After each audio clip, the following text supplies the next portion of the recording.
We hear too many stories of implicit bias among healthcare providers who ignore these serious worries Black women have about their health or don't actually look for signs of danger. I'm proud to be leading the Maternal Care Act, which works to reduce racial health disparities in maternal health in two key ways. First is by addressing the implicit bias. The bill will provide grant funding for evidence-based training programs for medical and nursing schools and other health professionals to reduce implicit bias and errors in judgment or behavior. And I've written to leaders of the House and Senate Appropriations Committee to ask that fiscal year 2022 final budget funding package includes $7 million of funding for these grants. The second way it addresses health disparities is by creating a new pregnancy medical home demonstration project, which would help up to 10 states create programs that deliver integrated health care services to pregnant women and new mothers that can reduce adverse maternal health outcomes, maternal deaths, and racial health disparities in maternal mortality and morbidity. I've asked the appropriators to provide $25 million in fiscal year 2020 to fund this. This crisis is the result of endemic, systemic problems, and it will take all of us across every angle to address it. That's why I'm so glad to have partners like these fighting with me alongside so we can get this change done in Washington. I now would like to introduce our great mayor, Eric Adams. Thank you, Senator. And you know, this is, I really want to thank Amari. You know, brother, I heard you on the Zoom talk about your story, and people don't realize that when you lose a wife, a mother, a partner through this, you turned your pain into purpose and you became an advocate, and we heard you, and I really appreciate you. And sometimes that, you know, rightfully so, we focus on the mom, but to have a powerful man in the home and, you know, your love for your family, it just means a lot to me because it breaks down those stereotypes that we don't love our children. You know, I love Jordan, and I know you love, you know, your family, and I want to thank you for highlighting this in a real way. And Senator, you know, for really touching this. You know, our definition of crisis is so skewed. When things happen in Black and brown communities, I say this over and over again, it's an incident. You know, and it never reaches the definition of a crisis. You know, crack was an incident. Opioid became a crisis. It spilled out of our community. Gun violence is an incident. Crises when we have shootings on college campuses using assault rifles that's predominantly white students, which is wrong. But the reality is that you can't define crises based on ethnicity. And how do you have this large proportion of Black and brown women dying from maternal morbidity and other birth-related issues, and we're going on as business as usual? You know, no one seems to care. And so this new movement of saying we're not going to allow institutional racism to impact the birth of children. When I did my book and I was interviewing healthcare professionals and looking at the stats, the number of doctors in medical school who felt as though Black women had a higher threshold of pain than white women. You know, won't give the right prescription, the right tests. And then you hear these notables, so it's not even economics.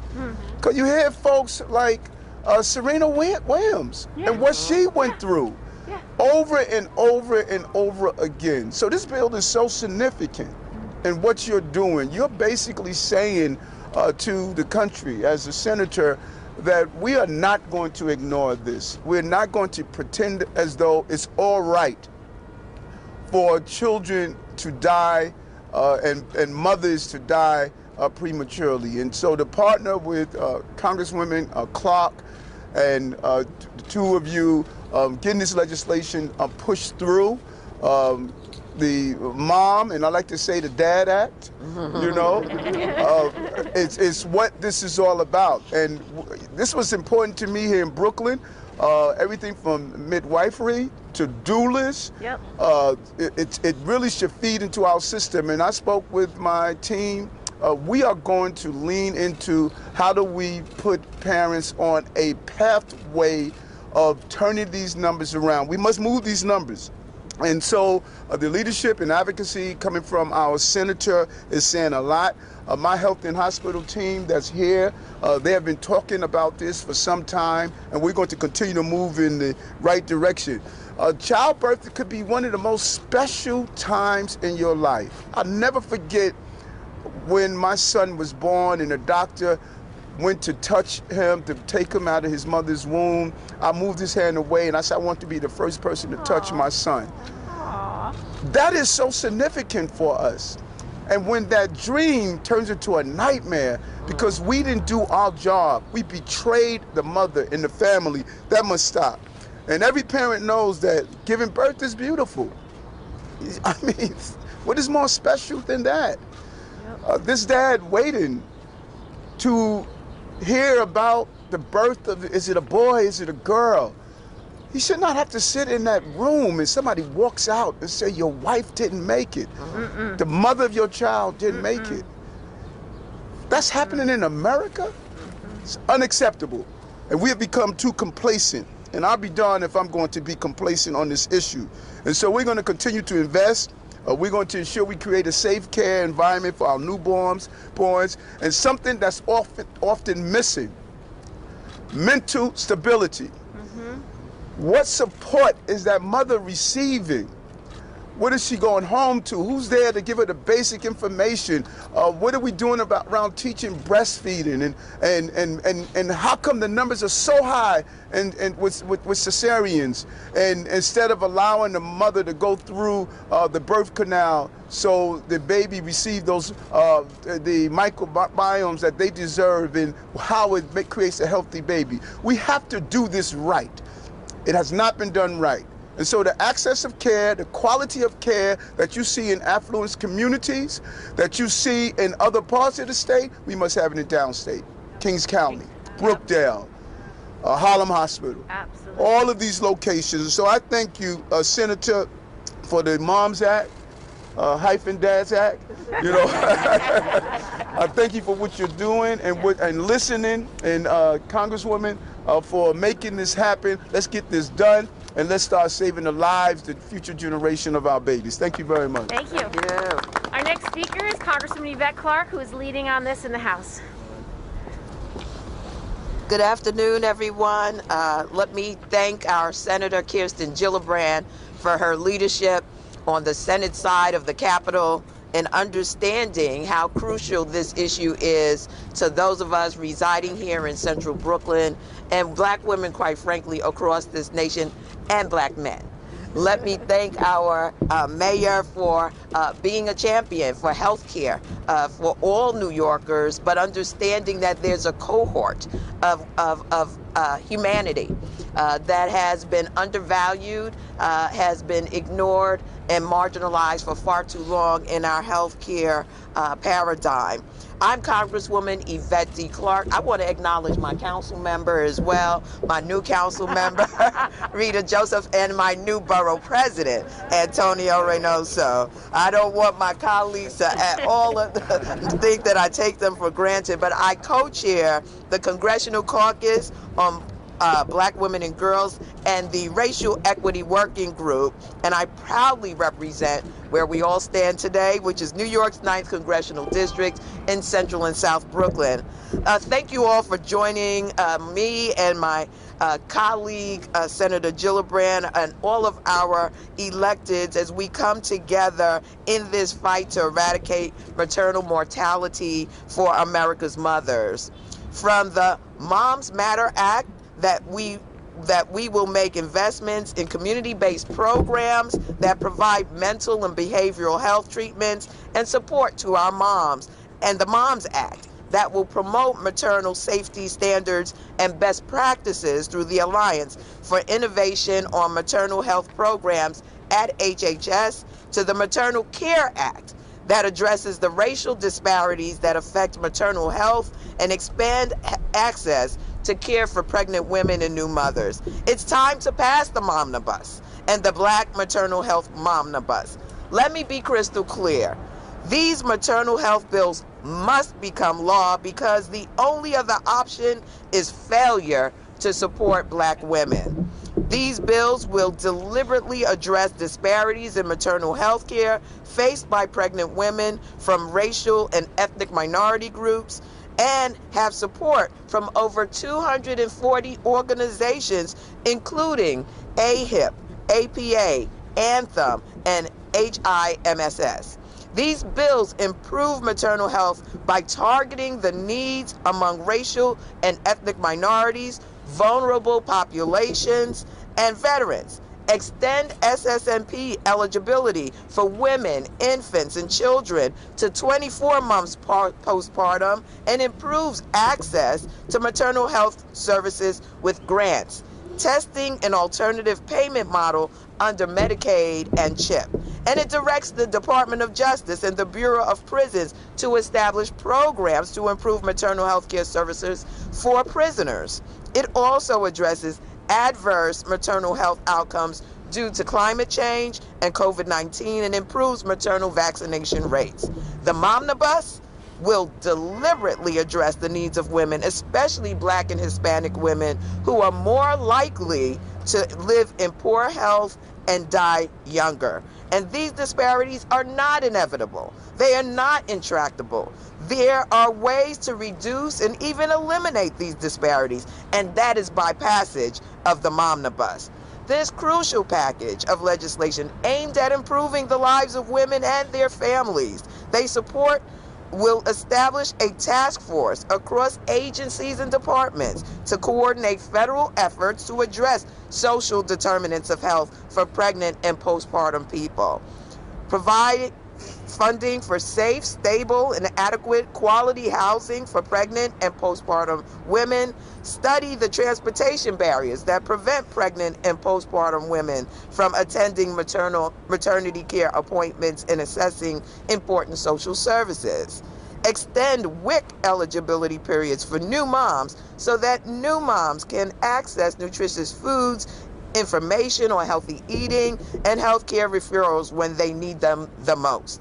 The Momnibus is a bus that women of all backgrounds have been waiting to board, and we cannot afford to miss it, because women have waited too long, far too long, to reach their rightful destination in the United States of America, one that is fully supportive of them and their experiences, and all of the legislative proposals within the Black Maternal Health Momnibus Act of 2021 meets our collective needs. We must never forget that time is always now to improve women's lives, especially those severely and historically impacted by neglect and deliberate mistreatment.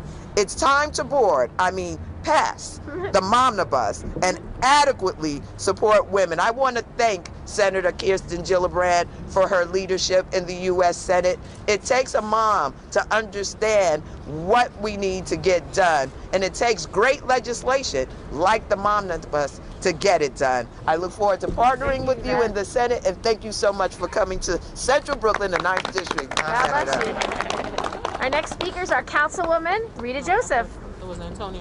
No? Oh, sorry, nope. Our next speaker, Brooklyn Borough President Antonio Reynoso. Reynoso. I would have been fine. We want to roll the R. Reynoso.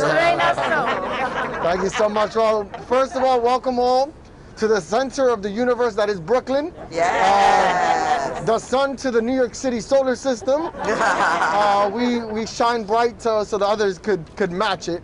And Eric agrees, but he won't say it because he has more responsibility. Senator, thank you so much for being here and pushing this through. I want to talk from experience here. I had both my kids in a public hospital, in Woodhull Hospital, both of my kids. And I have high expectations to how care should be provided to the people of my district and of this borough. And because of that, this is extremely personal. Through my time in Woodhull Hospital, I was, educated and informed by the midwives in Woodhull of the work that needed to happen so that we could start saving our women. It was a crash course that I didn't know enough about. But now as borough president, I am committing over $45 million to outfit every single public hospital in Brooklyn with a state-of-the-art birthing center. Yeah! Woohoo! So in one part, we're talking about infrastructure that I think is going to be very meaningful. But what we're seeing here is being able to match that with policy that empowers and centers the birthing experience of black women, of women in this city, around midwives and doulas. That makes the difference. We remove the invasive and unnecessary work that happens to black women when we already know what works. And if we don't do it, we can't blame anyone but ourselves. There is no reason that we should have this gross inequity exist in our city. It is our fault. It is our fault that black women are dying. That is exactly what's happening. But now, with these bills coming from the Senate and being urged in by the Senate and by Congress, and the work that we're going to be doing with Mayor Adams to make sure that we're centering midwives in this work, and the infrastructure assistance that I could be able to give, we can make Brooklyn the safest place in the city of New York for women, all women to have babies. But if we work hard enough, we can make New York City the safest place for any woman to have a baby in all of the country. That is the work that I want to do and I want to be a part of. And I'll say it very quickly in Spanish. Le quiero dar las gracias a la senadora Gillibrand, que está con nosotros empujando una legislación sobre cuidando mujeres afroamericanas que están muriendo a una etapa de 3 veces más que una mujer blanca. Y eso tiene que cambiar. Y con la legislación que ella está empujando, vamos a poder ver por la primera vez un esfuerzo que garantiza que podemos comenzar a un nivel, una etapa que sea igual. Yo voy a cometer $45 millones para los hospitales públicos para asegurar que la infraestructura esté ahí, y con el trabajo que vamos a hacer con el alcalde Eric Adams, poder empujar a midwives y doulas que son las que ayudan en el proceso del embarazo y de tener nuestros niños. Otra vez le quiero dar las gracias. Thank you so much, and don't forget to spread love. It's the Brooklyn way. Okay. Our Councilwoman, Rita Joseph. All right, Rita. Yes. Good afternoon, everyone. My name is Rita Joseph, and welcome to District 40. My colleagues in government, mayor, senator, congresswoman, and BP. Thank you so much for this day. As I was going through the facts and I was reading, the United States has the highest rate in maternal deaths in a developed world. We are the United States of America. And therefore, my women that look like me should not be dying as they walk into this hospital to give birth. Black women in New York City are dying 12 times likely to die from pregnancy-related causes. Over the past decade, New York has experienced a 60% increase in maternal mortality. That's unacceptable. And working with my partners in government, we need to change that. And we're going to work on every single level of government. We're not going to work as a separate entity, city, state, and federal. We're going to work together to change and reverse these numbers. And these deaths, these facts in question, what do we do about them? The answer is simply, we pass the Moms Matter Act and the Dad Acts. For you, Eric. The Mom Act and the Maternal Act. If we fail to do so, more women are going to walk into hospitals just like this one and never come out. With maternal mortality, so many of these deaths are preventable. If we're serious about affirming that black moms matter, we need to get serious about the facts. So let's pass these legislations. You have my support on the city council level, along with my colleagues. Thank you so much. Thank you, Rita. Our next speaker is Amari Maynard. He is an extraordinary advocate who will share his story. Thank you. Thank you. Thank you, Amari. Good afternoon, everybody. I appreciate you all for being here. Thank you, Senator Gillibrand, for even just bringing us all together and doing this. And of course, Eric Adams, and also you, Senator Clark. We appreciate you guys. I just want to take this time out really quick to tell my story. And this is the story of too many people around this country.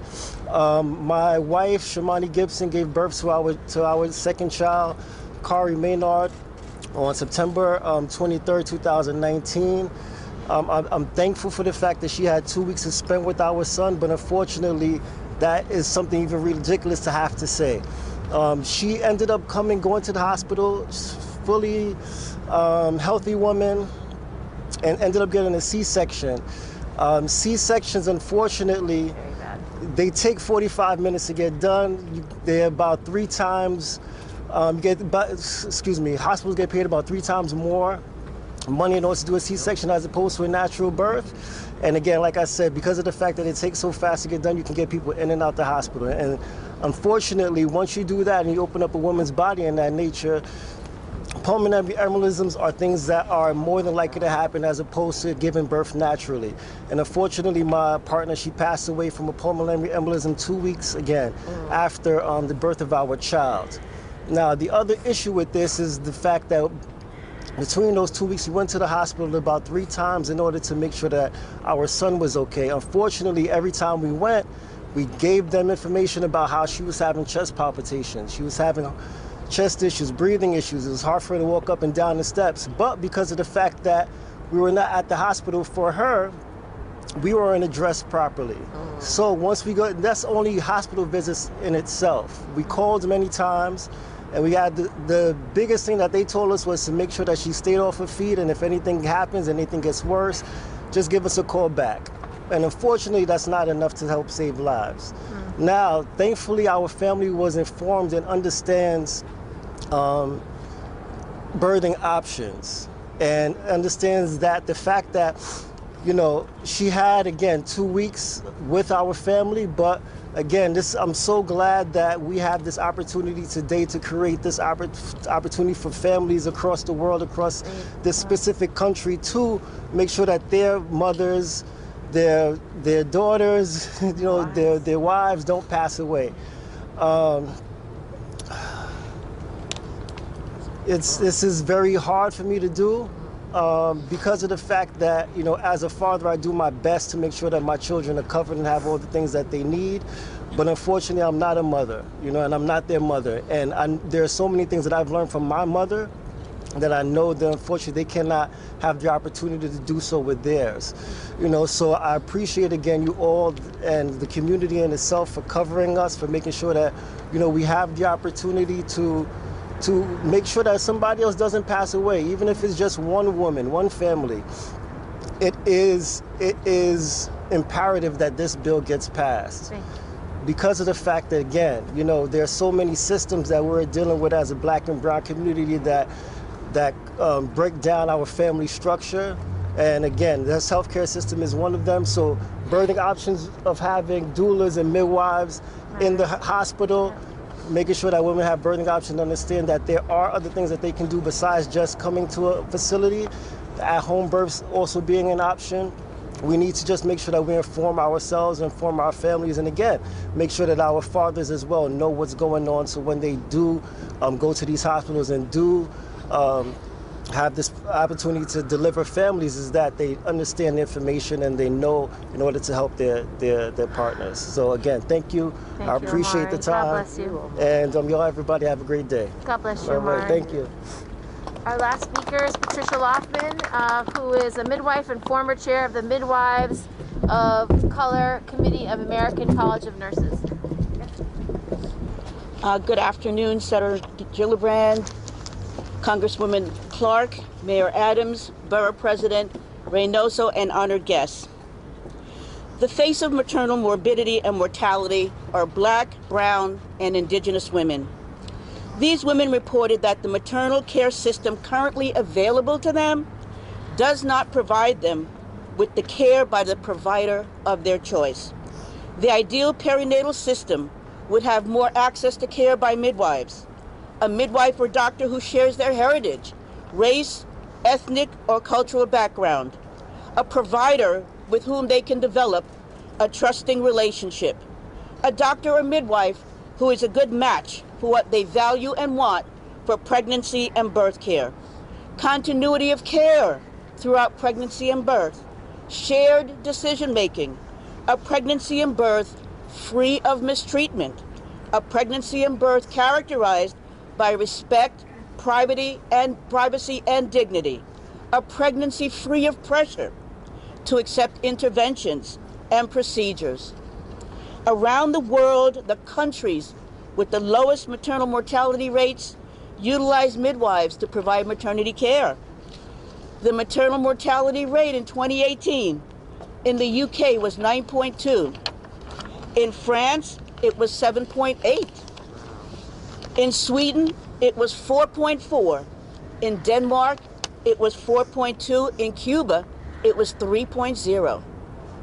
However, the maternal mortality rate in the United States was 26.4. 50% of births in the UK were attended by midwives. That included Princess Diana. In Sweden, Denmark, and France, 75% of births were attended by midwives. However, in the United States, only 10% of births were attended by midwives. Substantial evidence exists that documents the benefits to all women of midwifery care. Midwives are experts in holistic care with vast experience across all birth settings, from home birth and birth center to large tertiary care academic medical centers. They increase health equity for women and families, enabling them to address issues of reproductive justice, birth equity, health disparities, maternal and infant morbidity and mortality, and primary care at a time when the availability of women's reproductive health care providers is decreasing. All women deserve a midwife. Senator Gillibrand's legislations will bring valuable resources to New York State that will enhance, supplement, and facilitate the development of new services, such as midwifery-led birth centers, which recently was authorized through legislation signed by Governor Hochul, and enhance the workforce development of racially and culturally congruent midwives, which will contribute to enhancing maternal health and decreasing maternal morbidity and mortality in New York State. The midwives in New York State absolutely support Senator Gillibrand and this legislation. God bless you. Thank you. Thank you, Mr. We're going to take on-topic questions for anybody up here. I have a question for Mayor Adams. As long as it's on topic. We've heard a lot about what the federal government plans to do about this issue. Could you talk a little more about specifically what you'd like to do with your administration to address the disparity, especially with city hospitals? Well, really using one of the largest hospital systems in the country, H&H, we are going to really lean into midwifery as well as doulas and really look at around the mental health care and look at the diet. You know, people hear all the time, you should not be in a hospital being fed food that leads to chronic diseases and does not give you the support that you need. We're going to re-examine that. And I want to connect pregnancy through profession. And that means my chancellor is going to utilize some of the support and partner with our doulas and our midwives to make sure when children are born, they're getting the right support system. We often think that a child is from a birth to career is important, and I say no. The most significant moment for a mother is when she's carrying that child. So little focus is prepared on that, and we're going to look at those periods when that child is being carried to give the mother the emotional support, the nutritional support, and make sure that doctors are listening to their patients. Good. Other on topics for anybody? We have experts here too. Go ahead. In terms of the local impact here, what is the disparity for New York City Hospital, and what do we think is contributing to that locally? In the last 5 years, the highest rate was 10 times more likely to die in childbirth or within the first year. And what we can say, if you take all the different things in terms of if you zero out just disparities in care and all different things, the bottom line is there is, unfortunately, systemic biases. And it has to do with doctors and nurses not having appropriate training on bias, them not taking women's pain, black women's pain seriously, not listening to their words and acting on those words, and then last, not having the emergency equipment in every delivery room. So one of the bills has these baby bundles included, which are basically an emergency, it's an emergency birthing kit. So if a woman starts to bleed out, everything you need is right there at hand. If a woman has hypertension and her heart's racing, everything that you need is right there. So all the things that typically go wrong in a delivery room, every remedy is within a hand's reach, and that's going to change. So that's what these bills do.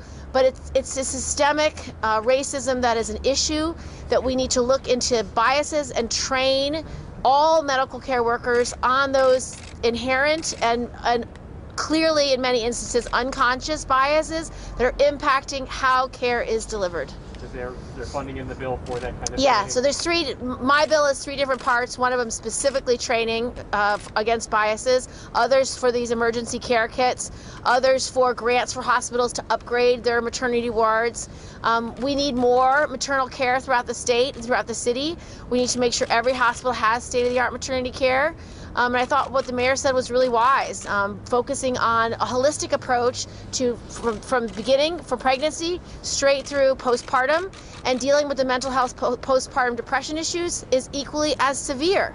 And so New York has a long way to go, but so does the rest of the country. And so I'm going to work federally, he's going to work locally, and we have our state and city representatives as well. So it's a huge issue, and it's something I've been working on for the past 5 years. So it's not a small thing, and it's going to take a lot of work. To clarify what you just said, that black women 10 times more likely to die Yeah. in childbirth than white women in New York City? It was a statistic probably from 2018 maybe, and I think it's changed. I think the statistics are better today, but that was the highest I've ever seen it. It was 10 times more likely that a black woman would die during childbirth or within 1 year of giving birth in New York City. It was the worst statistic I'd ever seen, and we are improved since then.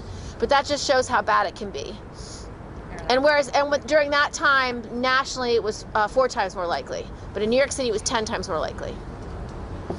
Any other questions on topics? We'll do off topics separately. You want to answer that? Go ahead. We have our healthcare professionals here. We also have doctors but here. We have doctors that can better answer. But it's clear that when you look at the diet, and if you were to do a GIS mapping and look at these high levels, and you see the food availability in those areas, you begin to see a correlation and a pattern. And it's about reimagining our entire healthcare system to be more proactive and not reactive. We're doing the wrong things. We can't do any better, and we are going to have a holistic approach to healthy families in our city and in our country with this type of legislation. Thank you. I think they want to do off topic. Y'all don't want to sit through this off topic. No, Everyone can be dismissed for off topic. Right. Okay. I will take off topic by myself. I'm running, Thank you so much. Thank you so much. Mayor, you're welcome.